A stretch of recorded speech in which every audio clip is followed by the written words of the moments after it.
Bonjour à tous, merci d'avoir patienté. Pour cette conférence, je vais être accompagnée de Charlie Numeau, qui est développeuse front-end chez OnePoint. Et moi de Céline Méran, qui est designer chez OnePoint aussi. Toutes les deux, ça fait un peu plus de 3 ans qu'on a mis un pied dans l'accessibilité. Aujourd'hui, on n'est pas des expertes, mais on a entendu un peu tout et son contraire sur ce sujet. On a surtout entendu des choses pour éviter d'en faire. Donc c'est pour ça qu'aujourd'hui, on vient avec vous pour dédramatiser l'accessibilité. Quand on veut faire de l'accessibilité, on entend souvent on fait face à des comportements qui sont souvent très réfractaires, qu'ils soient conscients ou non conscients. Et donc, nous, on vous a fait une sélection des meilleurs clichés qu'on a rencontrés lors de nos diverses expériences.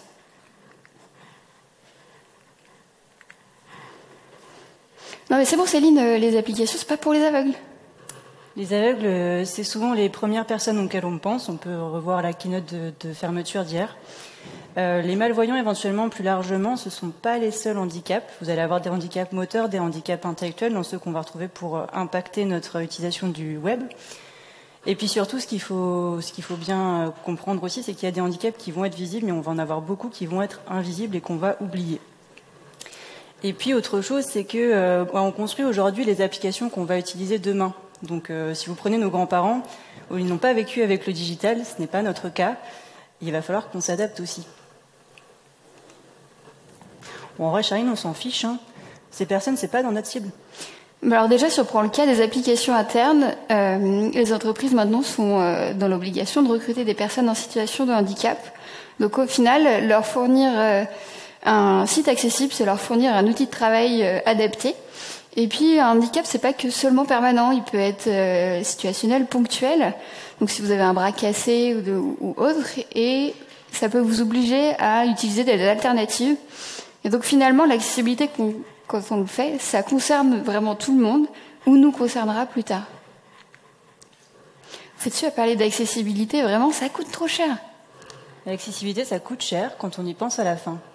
Mais finalement, si on fait la mise en conformité dès le départ, c'est idéal, ou en tout cas dès que c'est possible, ça coûte pas si cher, c'est une contrainte supplémentaire. Je suis designeuse, j'ai une charte graphique à respecter pour concevoir mes interfaces, j'ai des biais cognitifs à connaître pour ne pas influencer mes interviews utilisateurs, des lois de design aussi qui vont m'aider. L'accessibilité, c'est simplement une autre contrainte pour faire les sites du mieux possible. Bon, et puis en vrai, Charline, on va pas se mentir, faire de l'accessibilité, c'est moche. On veut vraiment surcharger nos interfaces pour ça ? Mais alors non, déjà on sous-charge le design, et puis le maître mot, c'est vraiment de fournir une alternative. Donc vous avez une charte orange, vous mettez un bouton pour pouvoir épurer les contrastes. Puis il y a des règles d'accessibilité qui sont là pour améliorer l'expérience utilisateur, comme la double navigation avec les fils d'Ariane, ou carrément la tabulation dans les formulaires. Donc là, vous avez un petit panel des différentes choses qu'on a pu entendre autour de l'accessibilité. Elles ne nous ont pas toujours fait rire. Mais concrètement, je suis designer ou développeur. L'accessibilité, c'est quelque chose qui m'intéresse, mais c'est un domaine qui est assez vaste. Par où je peux commencer ? Avec Charline, quand on a écrit cette conférence, on a fait un constat. Les chiffres sont complètement personnels. Toutes les deux, on estime que 80% de l'accessibilité sur une interface, ça se réfléchit pendant la phase de conception. Et quand on dit phase de conception, c'est pas seulement les designers qui doivent l'apporter. Toute personne de l'équipe qui a été un minimum sensibilisée à l'accessibilité doit pouvoir relever des problématiques, les enjeux sur l'accessibilité dès cette phase-là. Une fois que vous avez fait la passe sur la conception, aujourd'hui, nous, on estime que 90% des problématiques d'accessibilité qu'on retrouve dans les interfaces qui sont déjà implémentées, c'est corrigeable depuis le HTML.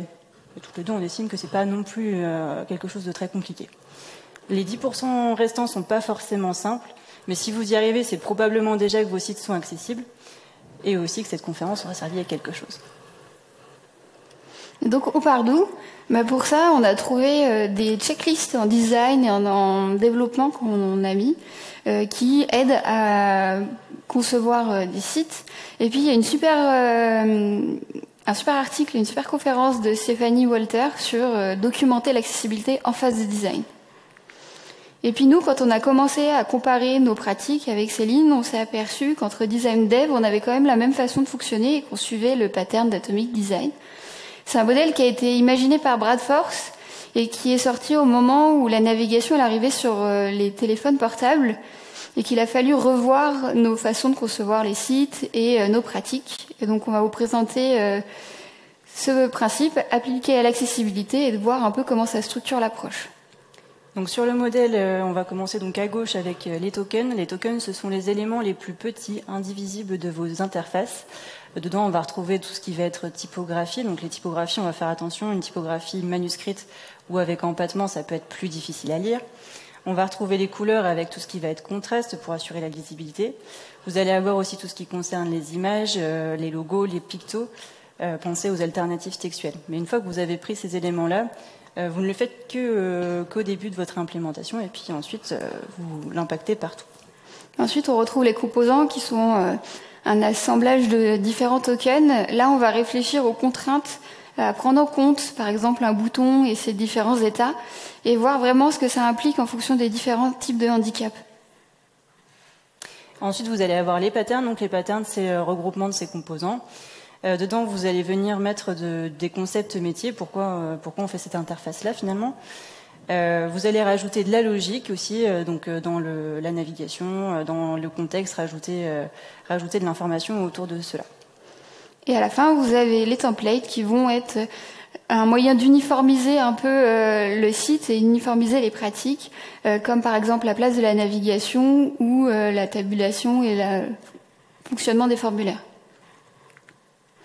Et donc si on commence par un des tokens dont on a parlé tout à l'heure, les contrastes de couleurs, le but ça va vraiment être de vérifier que le contraste est assez fort entre votre texte et votre background.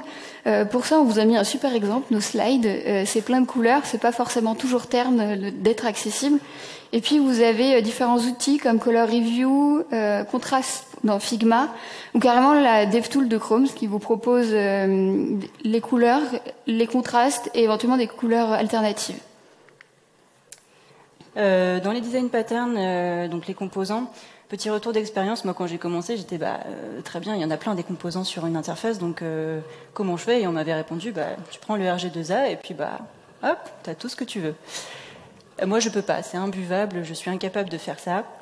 Donc nous, la méthodologie qu'on a trouvée là-dessus, c'était de prendre en fait tous les composants que vous avez sur une interface, de venir les lister.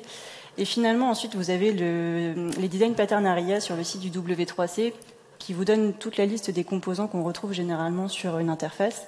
Et dedans, en fait, il vous explique comment l'implémenter, qu'est-ce qu'il faut prendre en compte, des exemples aussi, et puis à vous de l'adapter ensuite pour chacun des composants. Et comme ça, vous allez réduire la charge mentale de choses que vous devez apprendre aussi sur l'accessibilité à cet endroit-là. Ensuite, quand on construit un site web, vraiment le plus grand chantier, ça va être le parcours utilisateur, que ce soit de manière globale ou davantage centré sur une fonctionnalité. C'est vraiment l'occasion de tester le parcours et de voir en fonction des différents types de handicaps ce que vous pouvez faire. Et là, il y a un parallèle qui est intéressant avec la loi de proximité en design, puisque on vous dit que l'action doit être proche de sa description. En accessibilité, on a un peu la même logique. Surtout si on prend l'exemple des parcours au clavier, quand on navigue au clavier, on a tous nos champs. Ensuite, quand on arrive sur l'information carré bleu, c'était les champs obligatoires, c'est trop tard, on aurait aimé le savoir avant. Un autre élément qui nous a bien pris la tête, c'était la navigation au clavier. On s'amuse à faire des numéros sur toute notre page pour savoir dans quel ordre ça arrive. Là-dessus, respecter l'intégration et le HTML, encore une fois. Si vous respectez la sémantique, en fait, les composants vont porter par eux-mêmes cette prise de focus sur eux quand on fait la tabulation. Et si vraiment vous avez besoin d'y toucher, il y a deux choses à retenir. C'est tab index -1, vous allez inverser la prise de focus, donc un button, vous allez lui enlever. Et puis sinon le tab index 0 qui va venir rajouter un composant qui nativement ne prendrait pas la prise de focus, et selon sa place dans la structure HTML, il va arriver dans l'ordre. Un élément qui est important aussi, ça va être de contextualiser l'information sur vos pages pour améliorer la navigation et avoir une meilleure compréhension. Pour ça, il y a des choses qui sont obligatoires, surtout des balises avec leur rôle, la main, le header et le nav, à savoir que pour la navigation, il faut au moins en avoir deux. Et une un peu optionnelle, c'est le footer. Et ça, vous avez des outils qui vous aident à l'utiliser, comme Lighthouse ou Axe, et les heading maps qui vont vous aider là plus sur la logique de vos titres. Pour revenir, il y avait un atelier mercredi sur les outils aussi. Si vous voulez aller plus loin, il va y avoir l'enregistrement de cet atelier. Donc là, vous avez un bon petit panel de choses déjà pour facilement faire attention pour vos sites et puis mettre le pied à l'étrier. Nous, on a fait ça pendant un petit moment et puis au bout d'un moment, on a voulu aller voir au-delà. On s'est rapproché un peu du SEO, on s'est aperçu que, au final, il y avait quand même des parallèles qui étaient assez forts, comme les alternatives, les titres et la sémantique. Pour les alternatives, il y a quand même un truc à savoir, c'est que c'est pas un fourre-tout à buzzword marketing. Il faut mettre des choses qui sont importantes, qui décrivent l'image. Et du coup, après ce parallèle, on a continué et puis on a découvert HopeQuest. HopeQuest, c'est un ensemble de bonnes pratiques pour assurer la qualité de vos sites web. Son objectif, c'est de garantir une expérience utilisateur qui soit optimale. Plus concrètement, ça va proposer une liste de 240 règles aujourd'hui. Et ce qui est intéressant sur ces différentes règles, c'est qu'elles vont avoir des tags qui vont se rapporter à des thématiques comme l'accessibilité, le référencement naturel, l'éco-conception aussi, qui pour nous est encore quelque chose d'assez mystique. Et puis surtout le rôle métier qui va se rapporter à cette règle. Donc on va retrouver le design et le développement, mais aussi la rédaction de contenu qui parfois est un peu délaissée sur ces métiers.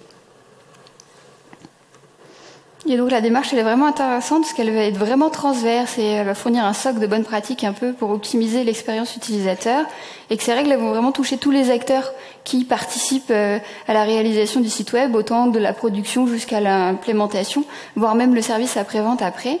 Et ils ont un modèle V pour visibilité, perception, technique, contenu, service. Donc ce modèle, il va permettre de cartographier les métiers et de mettre en évidence la valeur ajoutée de chaque site. On vous invite à vous rapprocher de leur concept, c'est vraiment très intéressant. Et du coup, quelques chiffres pour montrer tout ça. 240 règles pour HopeQuest, 127 qui sont taguées accessibilité, donc un peu plus de la moitié. Et puis sur le référencement naturel, on est à 37. Mais ce qui est intéressant sur le référencement naturel, c'est que 60% de ces règles sont aussi communes à l'accessibilité. Donc sur cette démarche-là, quand vous commencez à travailler sur une thématique, vous êtes déjà en train de faire le travail aussi vers une autre. Et finalement, ce qu'on peut se dire quand même, c'est que faire de la qualité, c'est déjà faire de l'accessibilité. Certes, pas à 100%, mais ça peut permettre de fournir une bonne base pour nos sites et que ça soit vraiment accessible à tout le monde. Et plus important encore, c'est que, au final, la qualité, ça couvre encore plus de sujets. Et pour terminer cette conférence, on revient sur une citation de Tim Berners-Lee à l'origine du web. Il a dit « Le web, c'est une invention qui est plus sociale que technologique ». Donc, il faut bien voir que là, on a beaucoup de choses à prendre en considération pour améliorer l'accessibilité ou la qualité. Mais le but dans tout ça, c'est de toujours mettre à disposition de tout utilisateur une information, un contenu, un service. Et aujourd'hui, c'est à nous de le rendre possible pour tout le monde et puis surtout pour nous, pour la suite. Merci de nous avoir écoutés.